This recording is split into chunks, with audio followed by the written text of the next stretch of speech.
오늘은 설교 제목을 보험 그리고 기도라고 하는 제목으로 잡았습니다. 사람들은 다 보험을 들죠. 여러분 자동차 보험 다 들고 계시죠? 그리고 돈이 좀 여유가 있는 분들은 건강보험도 미국에 아주 비싸지만은 죄송하지만 별로 혜택도 없지만 또 혹시나 해가지고 보험을 드실 거고, 그 다음 또 어떤 분들은 또 생명보험을 들어놓으셨을 것이고, 또 자녀가 있는 분들은 대학에 아이들을 보내기 위해서 또 대학에 보내기 위한 뭐 이런 학자금 보험 같은 거, 그래서 그런 보험들을 다 듭니다. 이 보험은 어려운 상황이 닥쳤을 때 그 상황을 잘 극복하기 위한 하나의 대비책으로 그렇게 보험을 듭니다. 근데 여러분, 우리의 삶 가운데는 예기치 않은 그런 사건과 사고가 가끔씩 일어나서 우리는 보험이 드는 게 필요한데, 그렇다고 한다면 여러분들 영적인 면에서 우리의 삶에 다가오는 이런 시험과 또 환난, 위기들에 대해서는 대처를 할 방법이 있을까요? 없을까요? 그런 생각 한번 해보셨습니까? 그리고 거기에 대한 보험은 혹시 있을까요? 성경에서? 성경에는요, 그런 보험이 있다고 말씀을 하고 있습니다. 무슨 보험이냐? 제가 그 보험에 대해서 오늘 좀 설명을 해드리려고 합니다. 사람들은 특별히 장로교에 속한 사람들일수록 더 그게 심합니다. 하나님의 섭리, 또 하나님의 예정, 하나님의 선택을 강조하는 교파일수록 사람들이 앞으로 당하게 될 그 일들에 대해서 대비한다는 것을 좀 부정적으로 생각을 합니다. 왜? 그 모든 것들이 하나님의 뜻과 섭리 안에서 이루어지는 거니까 우리는 그냥 그것을 잘 받아들이는 것, 그리고 그것을 그냥 잘 하나님의 섭리인 줄 알고 그냥 인정하는 것, 이것을 믿음이 좋은 것으로 생각하는 사람들이 있습니다. 그러나 우리가 성경을 통해서 보면은요, 특별히 오늘 우리가 함께 봉독했던 이 말씀에서 예수님께서는요, 우리에게 아주 중요한 말씀을 하셨는데, 그 말씀이 바로 46절에 있는 말씀인데요. 우리 같이 한 번만 더 읽어볼까요? 시작. 이르시되 어찌하여 자느냐? 시험에 들지 않게 일어나 기도하라 하시니라. 그러니까 예수님께서는 특별히 제자들에게, 여러분들 오늘 본문의 배경을 다 아실 것입니다. 겟세마네 동산에서 예수님께서 이제 내일 잡히시는데 성찬식을 마치시고 예수님은 이제 제자들을 데리고 겟세마네 동산에 기도하러 가셨습니다. 근데 너무너무 일정이 피곤했던지 제자들은 그때 기도하지 못하고 예수님은 열심히 가서 부르짖고 땀방울이 핏방울이 되도록 기도하시는 상황에서 그들은 그냥 계속해서 자고 있는 거예요. 예수님께서 이 앞에 성경 구절을 보면 3번이나 그들에게 와가지고 1시간도 나와 깨어 기도할 수 없냐라고 탄식하시면서 기도하지 않는 그들에게 대해서 좀 이렇게 마음의 답답함과 또 어떻게 말하면 안타까움을 나타내 표현해 주셨습니다. 그런데 그 예수님께서 답답함과 안타까움을 표현한 가장 사실 핵심적인 말씀이 주님께서 오늘 46절에 주신 말씀인데, 니네들이 어찌하여 자느냐? 시험에 들지 않게 일어나 기도하라. 그러니까 주님께서 지금 제자들에게 기도하라고 말씀하신 이유, 특별히 그들이 지금 기도해야 될 필요에 대해서 말씀하시는데, 그건 뭐냐면 기도를 니네들이 하면 앞으로 시험에 든다 안 든다? 안 든다는 거죠. 기도를 하면 그 기도는 앞으로 너희들의 삶 가운데 닥쳐올 환난과 또 마귀의 유혹과 시험에 대한 뭐가 된다? 인슈런스, 보험이 된다라고 하는 것을 주님이 보험이다라고 말씀하진 않으셨지만 그렇게 우리에게 말씀해주고 있다라고 하는 것입니다. 자, 그렇다고 한다면 여러분, 우리가 하나님 아버지 앞에서 예수님께서 특별히 시험에 들지 않도록 기도하라라고 말씀하셨는데, 이 시험이 뭔지를 좀 우리가 좀 구체적으로 먼저 살펴볼 필요가 있습니다.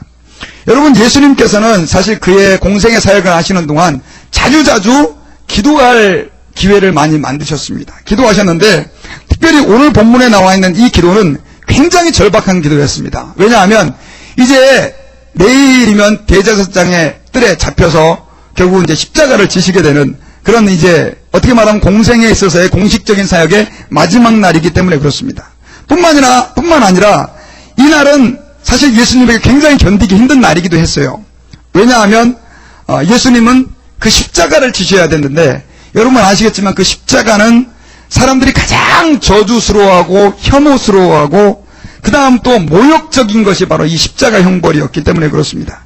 육신적인 고통은 말할 것도 없고, 특별히 이스라엘 사람들은 나무에 달린 자마다 저주를 받은 자다, 이러한 인식들이 있어서 예수님께서는 영적으로도 하나님께 버림받은 사람처럼 되어서 십자가에 매달리셔야 했기 때문에, 또 말 그대로 인간적으로도 벌거벗은 채로 매달리셔서 사람들에게 조롱과 멸시를 받아야 됐기 때문에 그 십자가는 사실 예수님에게 엄청난 역경이었고, 사실 예수님에게는 유혹이었고, 그 다음 또 시험이었고 고통이었다라고 하는 것이죠.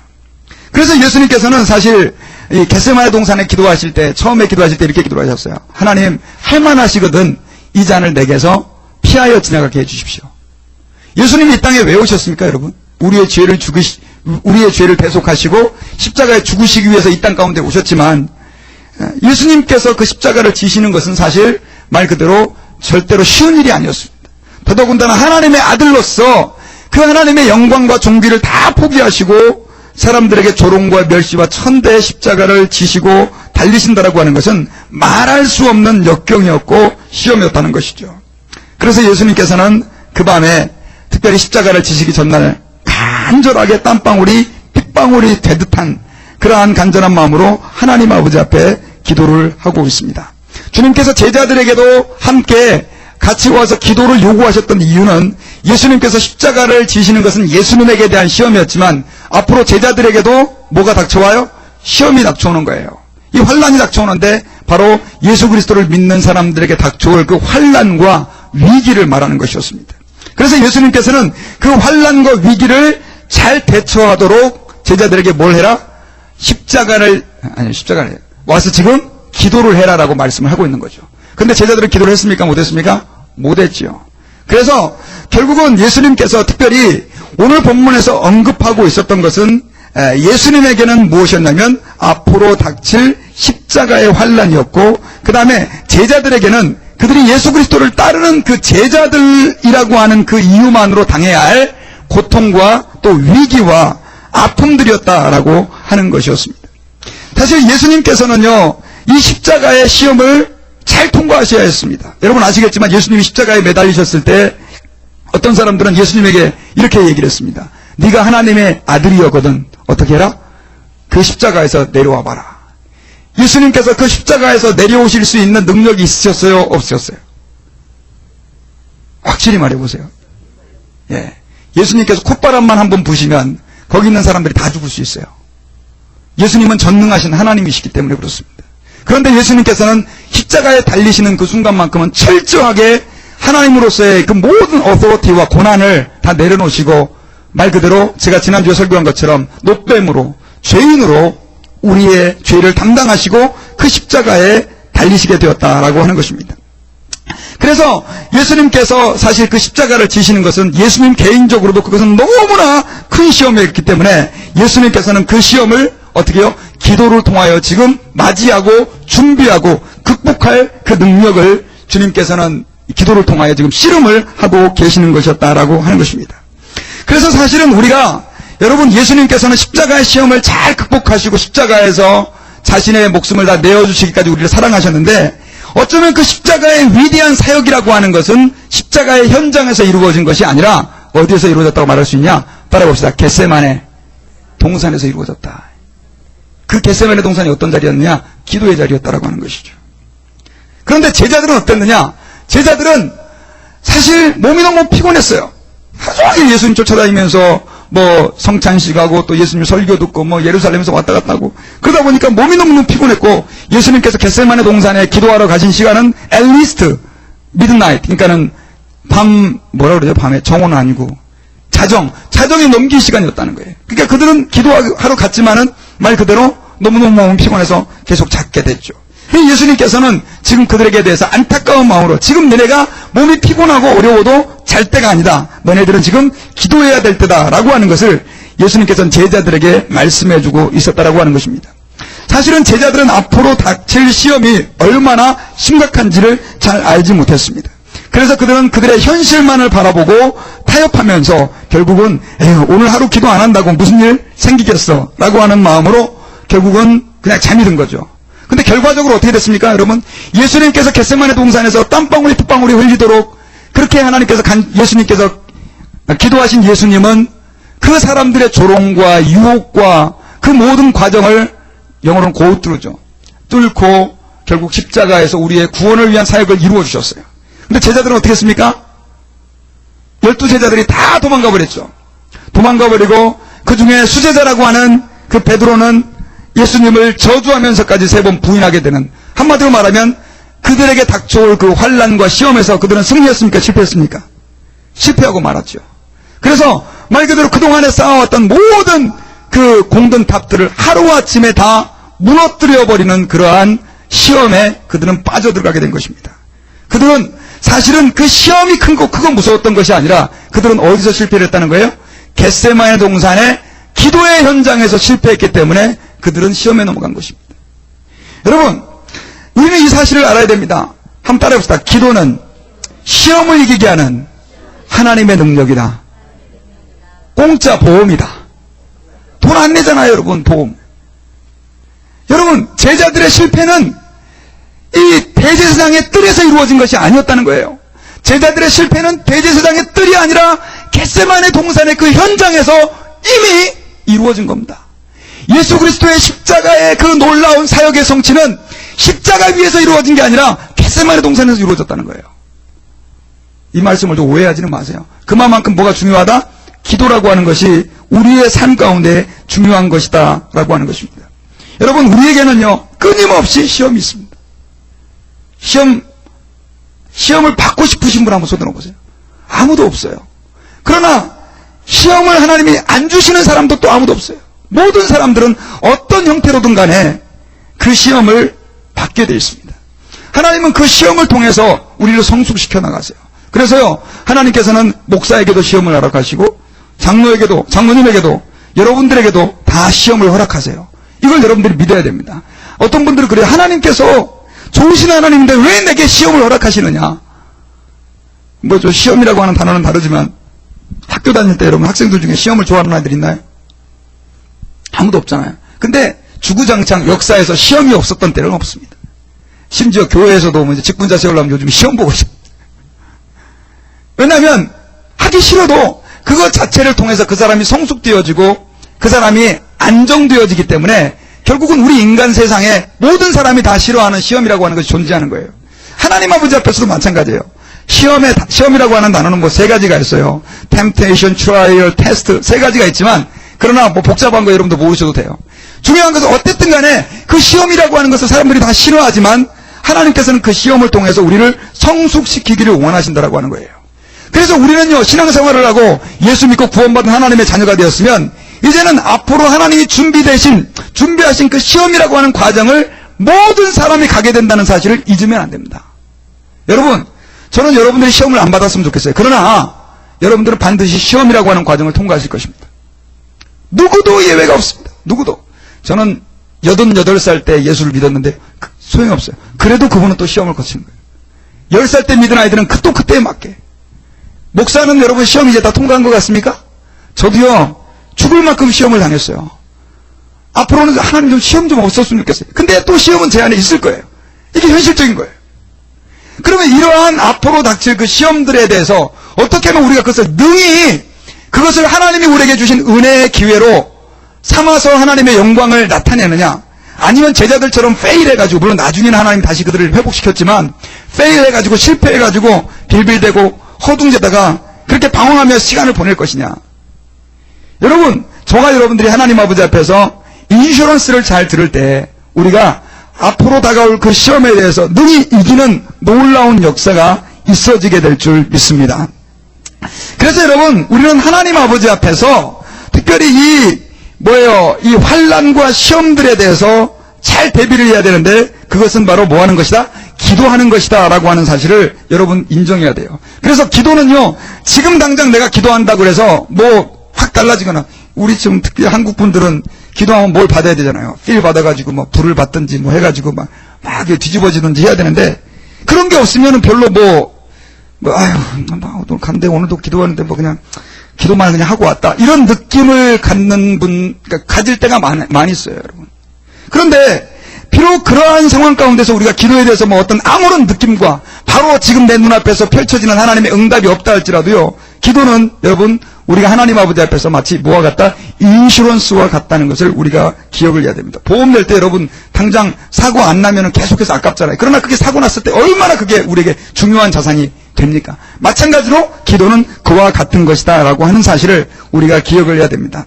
여러분, 우리는 한나의 기도를 잘 알고 있습니다. 많은 사람들이 사실 한나를, 사무엘의 어머니였던 한나를 떠올릴 때 이 한나는 기도를 열심히 해가지고 결국은 하나님으로부터 사무엘이라고 하는 아이를 얻었다. 이 정도만, 그래서 우리도 기도를 많이 해야 된다. 이 정도만 알고 있는 분들이 많이 있습니다.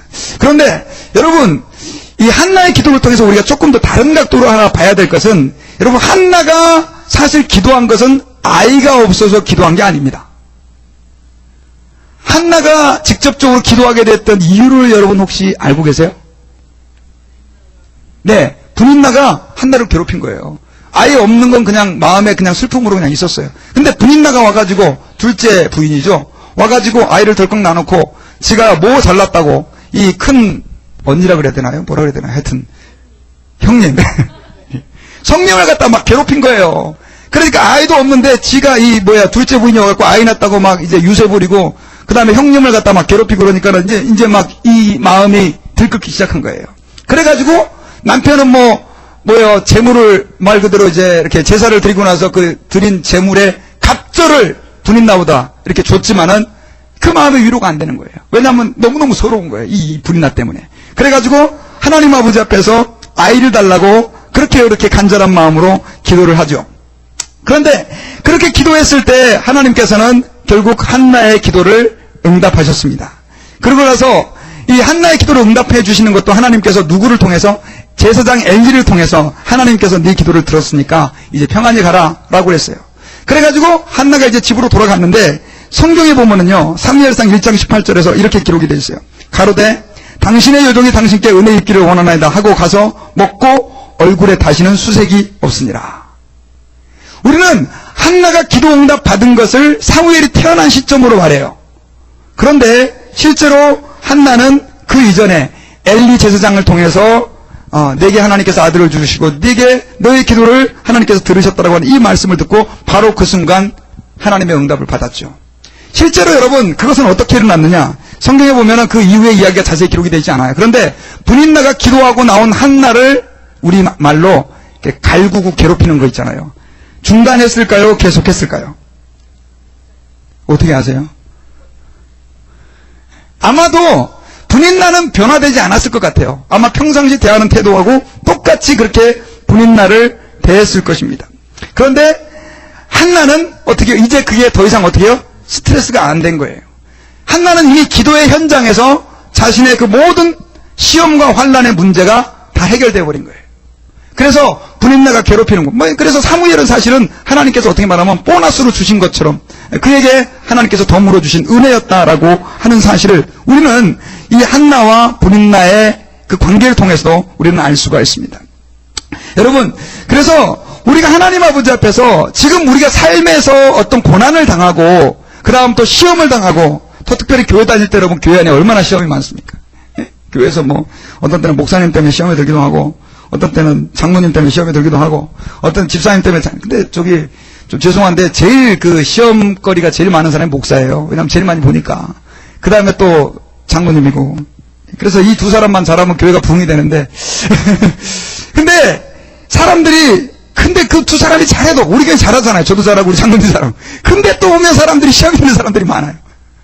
근데 여러분, 제가 지금까지 목회를 하면서 이 교회에 와서 시험 드는 사람들의 이것들을 가만히 봤어요. 그러니까 가만히 보니까 공통점이 있어요. 뭐냐면은 대부분 시험 받았다는 사람이 이거예요. 저 사람이 나를 보고 이번 주에 안 오셨다 이거예요. 아주 심각한 시험. 악수를 했는데 뭔가 찬바람이 싹 불었다 이거예요. 그리고 어떤 사람은 목사님이 나한테 아는 척을 안 했대. 그리고 집사님이 뒤에서 나를 욕했대.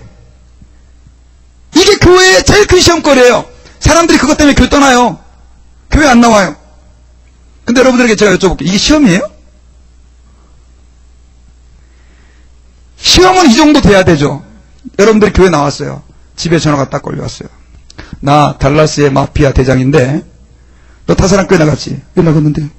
너 한 번만 더 다사랑 교회 나가면 너 니네 가족 한 사람씩 죽일 거야. 너 다사랑 교회 나가면 네 애기부터 한 번 나갈 때마다 하나씩 죽여. 너 절대 나가지 마. 이 정도는 돼야지 시험이죠. 제 말이 맞을 틀려요.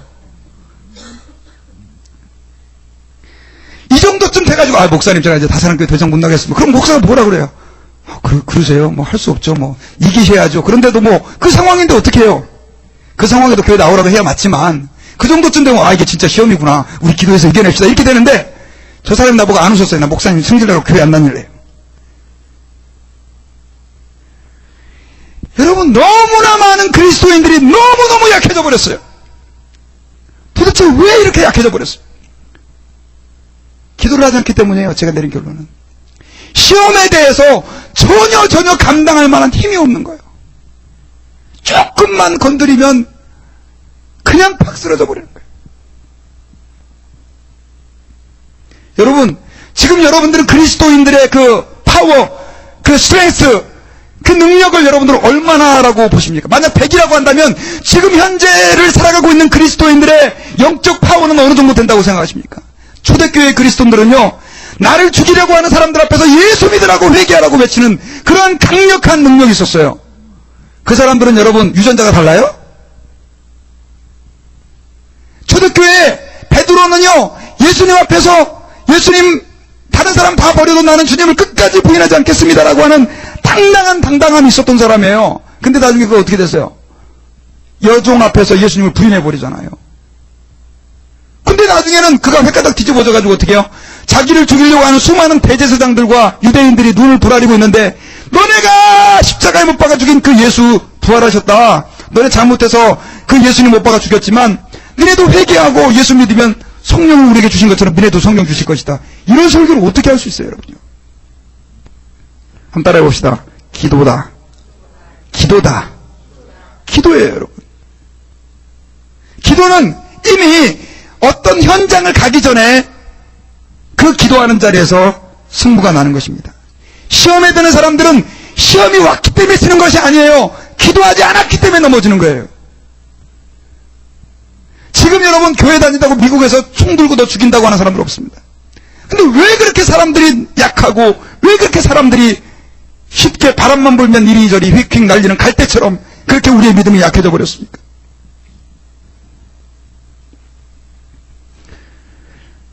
여러분, 마귀는요, 예수님에게도 역사했고 지금도 역사합니다. 앞으로도 마귀는 계속해서 역사할 것입니다. 교회라고 하는 것은 여러분요, 그 마귀가 득세하고 있는 이곳에 그들의 세계에 예수 믿어야 구원받는다고 그 마귀의 그늘에서 벗어나라고 외치는 하나의 도전입니다.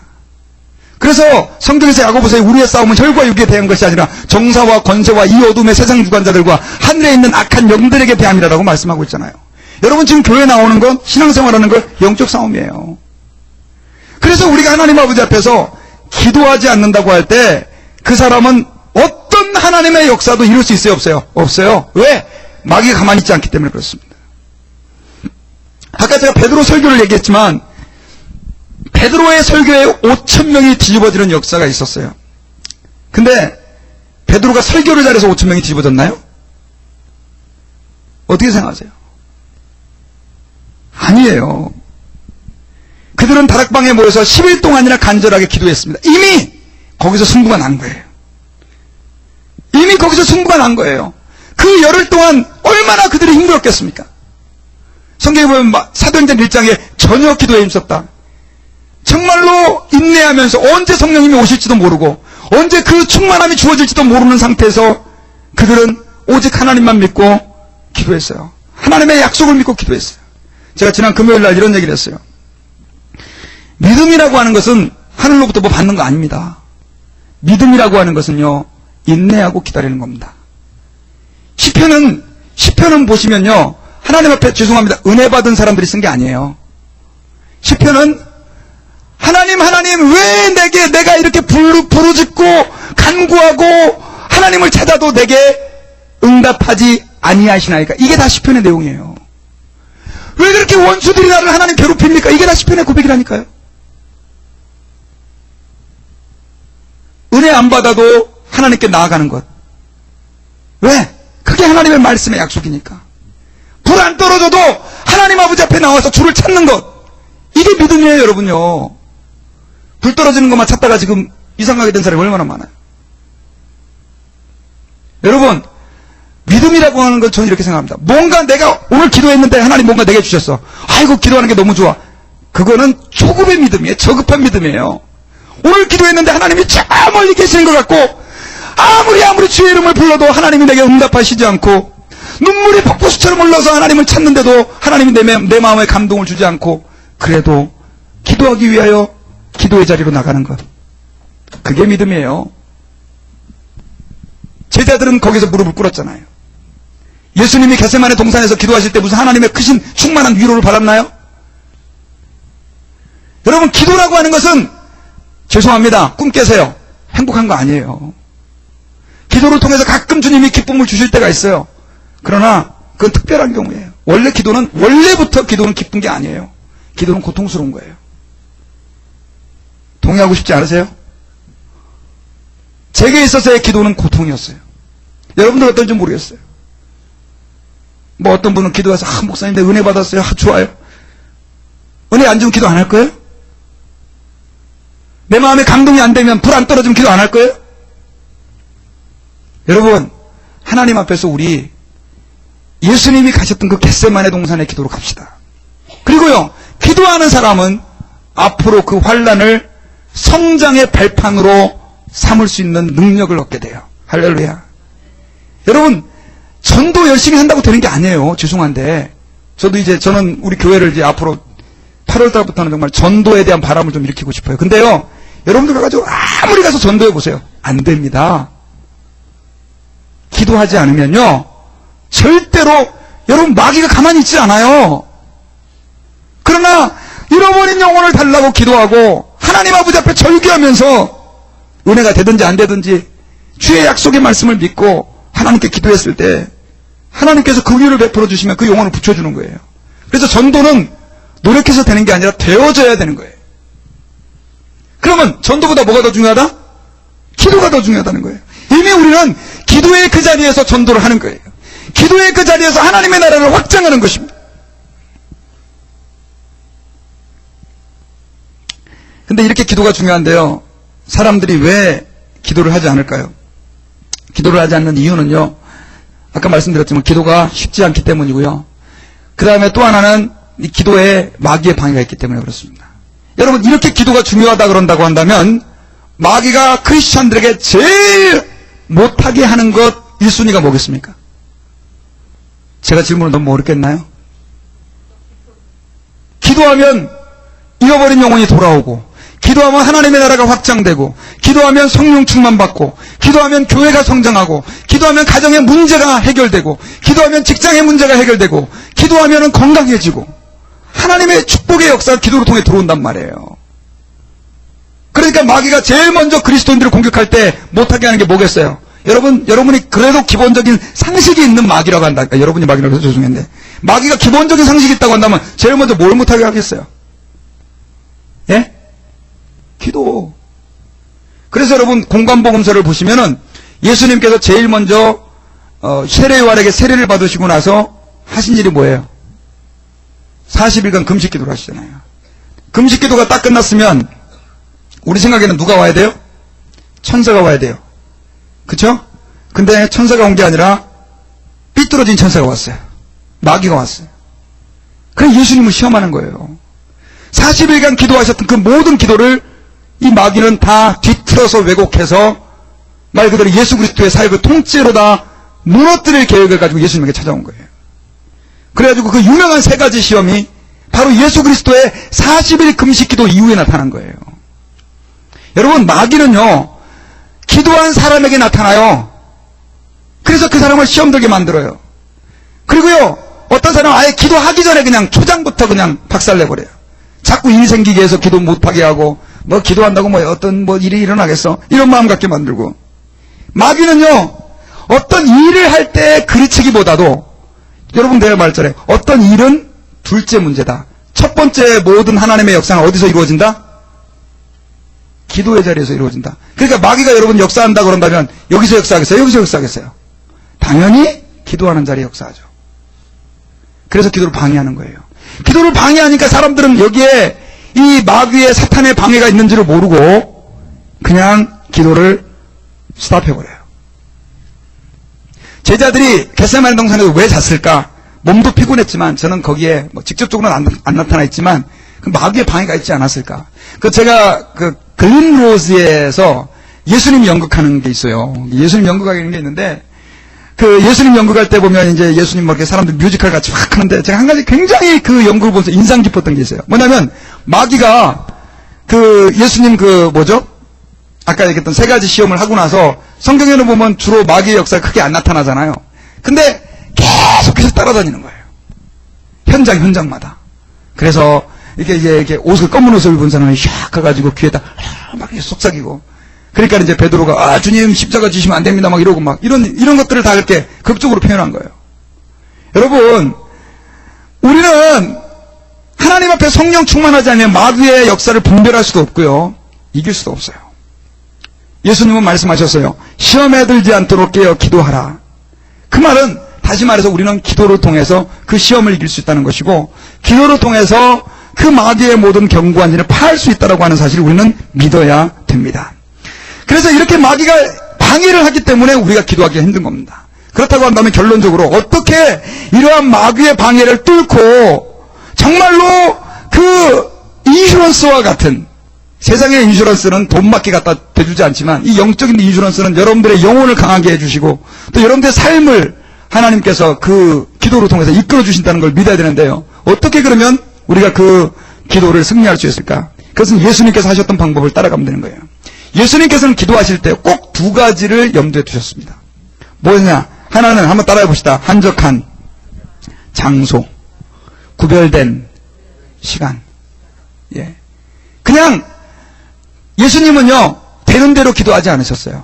예수님은 항상 사람들이 있는, 제자들이 있는 그곳을 떠나서 한적한 장소에서 기도하셨어요. 떠나서. 그래서 겟세마네 동산에서 기도하셨잖아요. 자, 얼마나 좋아요. 성찬식 최후의 성찬하고, 야, 우리 다 같이 여기서 기도하자. 해가지고 기도했으면 될 것 같은데 예수님은 그렇게 하지 않으셨어요. 겟세마네 동산에. 만약에 마가의 다락방에서 기도하셨다 그런다면 예수님이 잡혀가셨겠어요? 안 잡혀가셨겠어요?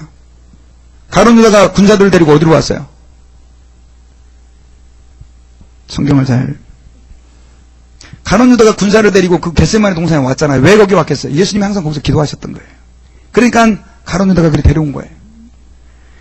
그래서 저는 여러분들이 침상 밑에서 무릎 꿇고 기도하는 것도 좋지만 장소를 구분해서 기도해야 돼요. 저는 여러분들이 그래서 새벽 기도 나오는 거 너무너무 좋아요. 금요 기도에 나와서 기도하십시오. 목사님, 저는 도저히 여건이 안 돼요. 그러면 저는 여러분들이 특별한 장소, 자동차든지 어디든지 그래야 기도를 할 수 있어요. 목사님, 저는 침상에도 잘해요. 그런 분들은 제가 할 말이 없어요. 그러나 일반적으로 제가 본 사람들 중에 10명 중에 9명은 다 잘 못하더라고. 기도를 하다가 뭐 침상에서 기도하면 그대로 그냥 엎드려 자잖아요. 얼마나 여러분 기도하는 게 어려운 줄 알아요? 그리고 또 한 가지는 한적한 시간이에요. 주님께서는 주로 그래서 새벽에 기도하셨어요. 왜? 바쁜 일과 중에서 우리가 기도하는 게 필요해요. 그러나 따로 시간을 내서 기도하지 않으면 우리는 사람들에 의해서 방해를 받아요. 갑자기 연락 안 오던 사람이 전화 와가지고 만나자 그러고, 갑자기 뭐 어떤 일을 생겨버리고, 그러다 보면 기도는요, 여러분, 꾸준히 해야 돼요. 한두 번 빠져버리면 그다음부터는 기도가 하기 싫어져요. 왜 하기 싫어요? 마귀가 하기 싫게 만들기 때문에 그래요. 기도는요, 힘든 거예요. 절대로 여러분 만만하게 보시면 안 돼요. 왜? 그 기도는 영적 싸움에 가장 중요한 선봉과 같은 역할을 하는 것이기 때문에 그렇습니다. 그래서 여러분, 저는 이제 말씀의 결론을 맺겠습니다. 오늘 하나님께서 특별히 예수 그리스도께서 겟세마네 동산에 그 기도하는 현장에서 제자들에게 너희가 시험에 들지 않도록 일어나 기도하라 라고 하신 그 말씀. 여러분, 우리의 삶 가운데는 끊임없이 시험이 옵니다. 근데 그 시험에 우리가 넘어지지 않으려고 한다면 우리는 기도해야 됩니다. 오늘 기도하는 것, 오늘 당장 시험이 없으니까 목사님 저 기도 안 해요. 하지만 그것이 인슈런스가 됩니다. 그래서 시험이 닥쳐올 때 그 시험은 우리에게 유익이 될 것입니다. 그리고 그 시험을 통해서 우리의 믿음은 더 성장할 것이고 그 시험을 통해서 하나님의 나라는 더 확장될 것입니다. 저는 이것을 믿습니다. 그래서 여러분 기도하는 거, 저는 기도하는 거 은혜롭지 않다, 재밌는 일이 아니라고 여러분들에게 말씀드려요. 기도는 재미없습니다. 기도는 힘든 일입니다. 기도는 노동입니다. 기도는 고통입니다. 기도는 절규와 아픔입니다. 그러나 그 일들을 위해서 여러분들이 지금 투자를 할 때, 시간을 들이고 장소를 구별하여 하나님 앞에 기도할 때 그 기도의 능력이 여러분들의 내일의 삶을 이끄실 것이고 여러분들 한 달 뒤, 1년 뒤의 삶을 하나님께서 풍성하도록 이끌어 주실 것입니다. 저는 그래서 우리 모든 교인들이 하나님 아버지 앞에 기도하는 성도, 정말 그래서 시험이 왔을 때 목사님 시험이 왔어요, 저 이제 믿음 올라갑니다, 이런 간증이 넘쳐나시기를 주의 이름으로 축원합니다. 같이 기도하겠습니다. 하나님 아버지 감사합니다. 오늘 시험에 들지 않도록 깨어 기도하라고 하신 주의 말씀을 통해서 우리가 하나님 앞에서 우리의 일상의 삶 가운데 기도하는 것이 얼마나 중요한지를 깨닫게 하심을 감사합니다. 지금은 너무나 기도하기 힘든 세상을 우리는 살아가고 있습니다. 볼 것도 많고 들을 것도 많고 만나야 될 사람도 많고 할 일도 많은 세대입니다. 그러나 이럴 때일수록 저희들이 더 하나님 아버지 앞에 시험에 들지 않도록 깨어 기도하는 저희들이 되게 해 주옵소서. 우리에게 닥쳐오는 그 모든 환난과 시험이 기도를 통하여 정복됨을 저희들이 믿게 하시고 그 예수 그리스도의 말씀의 토대 위에서 부르짖어 기도하게 하시고 하나님의 긍휼과 자비를 구하며 비록 그 기도하는 시간이 고통스럽고 아프고 힘들고 어렵다 할지라도 하나님 앞에 무릎을 꿇는 저희들이 되게 하여 주시옵소서. 그래서 우리 교회가 하나님의 능력 안에서 부흥되게 하시고 우리 성도의 가정이 복된 가정이 될 수 있도록 하나님이 역사해 주심으로 주의 놀라운 역사가, 하나님 증거가 나타나게 하여 주시옵소서. 감사하고 예수님의 이름으로 기도하옵나이다. 아멘.